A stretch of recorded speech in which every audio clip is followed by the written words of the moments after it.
Sejarah bangsa Indonesia saat awal kemerdekaan mengalami keterpurukan. Salah satu sektor yang diperbaiki oleh pemerintah Republik Indonesia saat itu adalah perekonomian.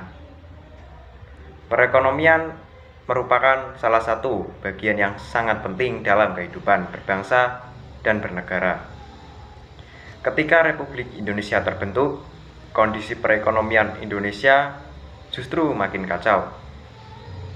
Berbagai permasalahan perekonomian sering sekali muncul. Kami, bangsa Indonesia, dengan ini menyatakan kemerdekaan Indonesia. Hal-hal yang mengenai pemindahan kekuasaan dan lain-lain diselenggarakan dengan cara saksama dan dalam tempo yang sesingkat-singkatnya. Jakarta, 17 Agustus 1945, atas nama bangsa Indonesia, Soekarno, Hatta. Pasang surut bumi redup. Ambisi sampai pandemi 75 tahun Indonesia menuju merdeka secara ekonomi berlika-liku. Tiap pemimpin memiliki jalan dan takdir masing-masing. Wujud ekonomi sebagai negara bebas dari penjajah dimulai dari era Soekarno, Presiden pertama Indonesia. Rezim ini dikenal dengan sebutan Orde Lama. Antikolonialisme adalah karakter keterbukaan ekonomi. Kala itu meski membuka kerjasama internasional, investasi asing tak dibuka bebas. Inilah saat Indonesia punya niat berdikari. Apalajur idealisme Soekarno terbentur gejolak di tahun 1950-an. Inflasi meroket sampai 635%. Inilah titik hadir Soekarno sebagai pemimpin. Rezim berganti, atau sudah berakhir, atau kebetulan. Nama Soeharto mencuri hati rakyat Indonesia di masa Orde Baru, membuat ekonomi Indonesia lebih bersahabat dengan mitra asing. Investasi tersusun rapi dalam rencana pembangunan 5 tahun alias Repulita, tapi rupanya fundamental tak kokoh. Ekonomi Orde Baru dianggap rapuh, ditambah dengan bensin politik yang berkobar.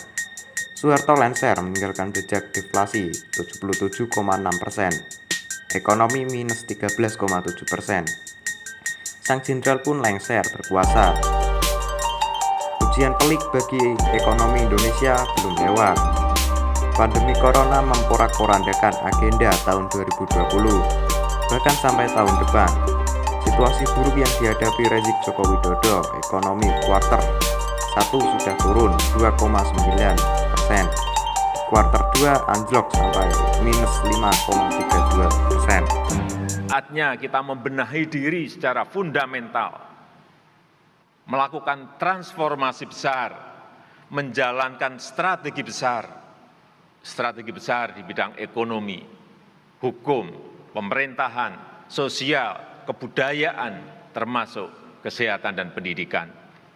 Saatnya kita bajak momentum krisis ini untuk melakukan lompatan-lompatan besar. Bisa dikatakan awal pemerintahan Indonesia belum bisa menyanggah perekonomian yang terpuruk, dan ironisnya menambah kegagalan perkembangan ekonomi pada saat masa-masa tersebut.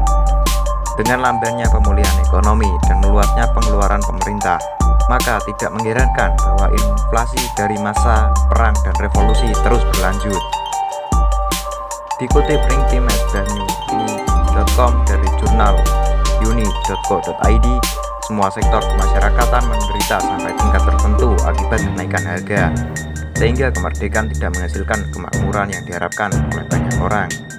Masalah-masalah ekonomi dan sosial yang dihadapi bangsa Indonesia setelah penduduk Jepang dan revolusi sangatlah besar. Pada akhir pendudukan Jepang dan masa awal kemerdekaan Republik Indonesia, keadaan ekonomi sangat kacau.